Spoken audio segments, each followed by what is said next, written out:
Teman-teman, apakah pernah teman-teman melihat orang ketika tua, ketika dia sudah pensiun, orang bilang dia sudah tidak bekerja? Apakah pernah teman-teman melihat dua versi? Ada namanya Tuan A dan Tuan B.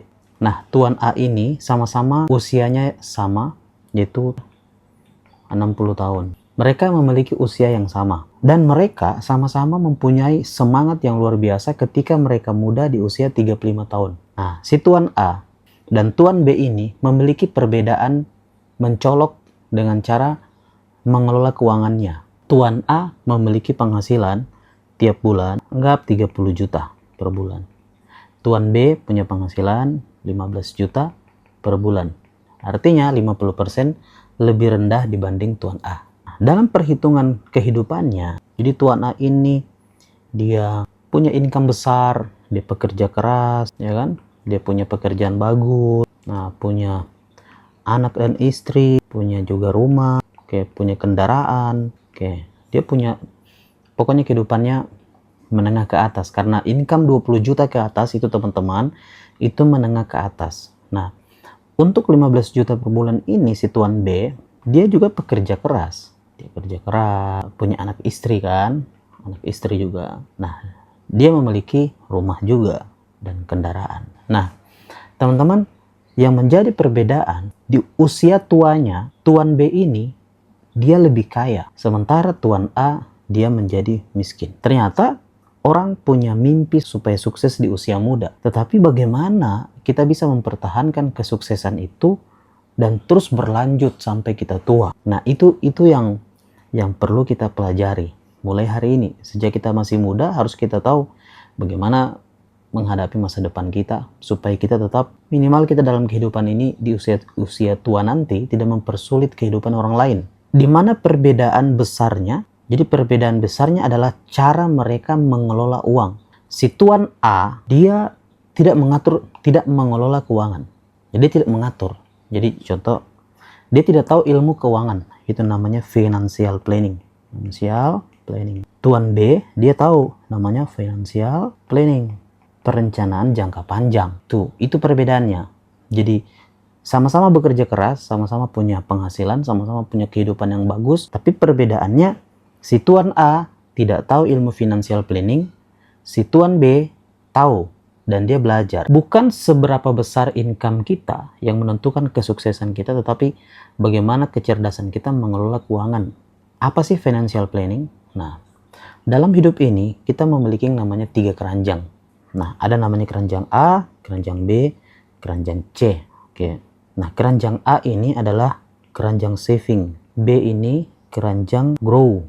C ini security. Si Tuan B paham dengan konsep ini.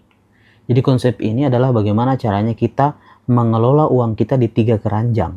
Jadi jangan sampai cuma 1 keranjang. Nah, si Tuan A, ini kan Tuan A ya, Tuan B.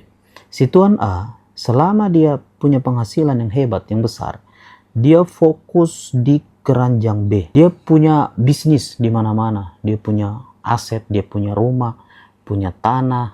Dia invest. Dan dia saving. Dan dia tidak punya keranjang C. Keranjang C ini adalah security. Apa sih keranjang C ini? Si Tuan B memiliki saving, dia punya simpanan, dia punya bisnis, dia punya keranjang B ini investasi yang grow, dan yang C ini security. Nah, saving ini seperti tabungan di bank. Teman-teman punya tabungan di bank, punya emas. Itu namanya keranjang B, yaitu dana yang mudah dicairkan dalam waktu cepat gitu. Bentuknya uang cash begitu, kayak emas ya. Nah, kalau grow ini kita punya yang namanya investasi atau usaha, bisnis lah, yang bisa mempercepat income kita menjadi lebih besar. Nah, ini ada proporsinya dalam financial planning. 50% kita harus maksimal ya, masukkan ke grow. Kemudian di saving ada kurang lebih 30% dan 20% di security. Nah, kita harus bagi begini income kita. Bahasa lainnya diversifikasi, penganekaragaman. Si Bapak B atau Tuan B, dia mendiversifikasi asetnya. Jadi dia punya tabungan di bank, punya emas, kemudian dia punya 50% grow yang bisa mempercepat, contoh saham, tanah, investasi lah. Nah, dia punya, tapi dia tidak melupakan yang C, itu security. Dia punya security. Security itu apa? Proteksi, perlindungan, yaitu apa? Asuransi. Salah satunya asuransi.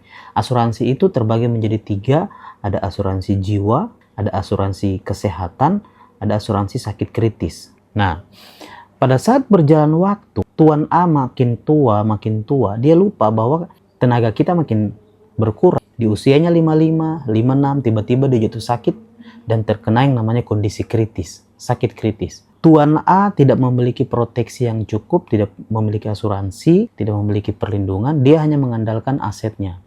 Sehingga apa yang terjadi? Dana saving habis, terpakai, dana saving habis, bisnisnya, investasinya terjual, sehingga dia menghadapi usia tua dengan keadaan kehabisan aset. Si Tuan B, dia punya saving, punya investasi, meskipun tidak besar, tapi dia punya security. Security inilah yang menyelamatkan Tuan B. Terjadi hal yang sama di usia 56, maka Tuan B tidak perlu menjual asetnya, tidak perlu menarik tabungannya, tetapi ada security, ada asuransi yang membantu dia pada saat dia terjadi risiko sakit kritis. Nah, pada saat pun dia pensiun dan hidup panjang, dia memiliki yang namanya dana pensiun dari asuransi. Nah, kenapa perbedaan ini harus kita tahu? Karena keranjang A, B, dan C punya perannya masing-masing. Pada saat kita tua, akan ada namanya masa di mana kita akan tutup usia. Si Bapak B, pada saat dia meninggal, dia meninggalkan yang namanya warisan kepada anak istrinya. Bentuknya dana cash. Tetapi Bapak A, dia cuma meninggal, tapi meninggalkan masalah. Investasinya gagal, yang jangka panjang sudah dijual, tabungannya juga berantakan. Kenapa? Karena tidak ada persiapan.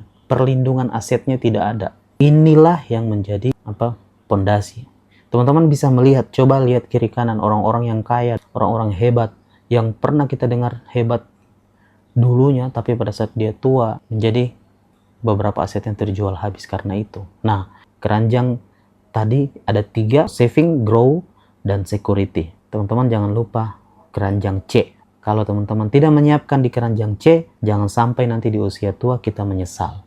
Kita bukan menghadapi usia tua dengan nyaman, tapi kita menjadi beban bagi keluarga. Kita tidak mau seperti itu. Asuransi syariah lah yang memiliki program seperti itu.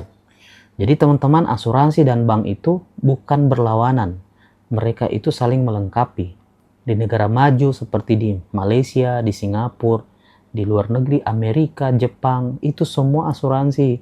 Bukan cuma manusia diasuransikan, semua mulai dari mobil, harta, itu mereka asuransikan, kan itu security-nya. Tetapi yang paling utama adalah mengasuransikan adalah intangible asset, yaitu diri kita. Bukan rumah, bukan motor, bukan mobil, bukan tanah, tetapi diri kita yang lebih mahal karena kita yang penghasil asetnya.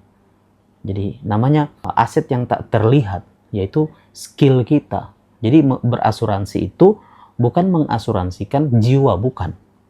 Karena jiwa tidak mungkin diganti, tetapi melindungi income. Jadi melindungi nilai diri kita dalam hal finansialnya. Karena kalau orang terjadi risiko sakit kritis, pasti mempengaruhi ekonominya. Orang-orang yang sudah punya penghasilan besar, pengusaha, mereka itu juga punya beban bisnis yang besar. Jadi setiap orang punya nilai berbeda-beda. Sampai di situ sharing saya, semoga bermanfaat. Sukses buat teman-teman semuanya. Assalamualaikum warahmatullahi wabarakatuh. Selamat pagi.